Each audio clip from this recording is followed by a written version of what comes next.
आज हम गाड़ी को एक नॉर्मल चीज समझते हैं, लेकिन इसकी कहानी में स्ट्रगल, फेलियर्स और हिम्मत की एक जबरदस्त स्टोरी छुपी है। 19th सेंचुरी के जर्मनी में लोग सिर्फ घोड़ों वाली बगी देखते थे। इंजन वाली गाड़ी का आइडिया उस वक्त साइंस फिक्शन लगता था, लेकिन कार्ल बेंज नाम का इंजीनियर एक नई सोच के साथ आया। उसने डिसाइड किया कि घोड़ों के बिना भी एक ऐसी मशीन बनाई जा सकती है जो चल सके। लेकिन ये जर्नी आसान नहीं थी। कार्ल ने अपने एक्सपेरिमेंट्स शुरू किए, एक के बाद एक मॉडल्स बनाए, लेकिन पहले कई दफा उनका इंजन फेल हो जाता। कभी इग्निशन काम नहीं करता, कभी फ्यूल सप्लाई रुक जाती और कभी गाड़ी चलती ही नहीं थी। बार बार उनके अटेम्प्ट्स फेल होते रहे, लेकिन उन्होंने गिव अप नहीं किया। हर फेलियर से सीखकर और मैकेनिकल इंप्रूवमेंट्स करते करते 1886 में उन्होंने आखिरकार एक वर्किंग मॉडल बना दिया, बेंज पैटेंट मोटर वैगन। ये मोटर वैगन देखने में एक ट्राइसिकल जैसी थी, 3 व्हील्स के साथ, और पीछे एक छोटा सा पेट्रोल इंजन लगा था। पावर सिर्फ 0.75 हॉर्स पावर थी। टॉप स्पीड लगभग 16 किलोमीटर पर आवर। आज के स्टैंडर्ड्स के हिसाब से तो कुछ भी नहीं, लेकिन उस वक्त के लिए ये एक रेवोल्यूशन था।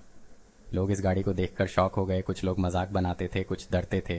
सोसाइटी ने इस आइडिया को तुरंत एक्सेप्ट नहीं किया। बहुत लोग सोचते थे कि घोड़ों का जमाना कभी खत्म नहीं हो सकता। कार्ल बेंज के लिए अपने इन्वेंशन को प्रूव करना उतना ही मुश्किल था जितना उससे बनाना। और यहीं पर एंट्री होती है कार्ल की वाइफ बेर्था बेंज की। उन्होंने देखा कि उनके हस्बैंड की इन्वेंशन को सीरियस नहीं लिया जा रहा, तो उन्होंने एक बोल्ड स्टेप लिया। 1828 में बेर्था ने मोटर वैगन ली और बिना कार्ल को बताए एक लंबी जर्नी पर निकाल पड़ी। लगभग 66 माइल्स का सफर उन्होंने तय किया और रास्ते में प्रॉब्लम्स भी आई।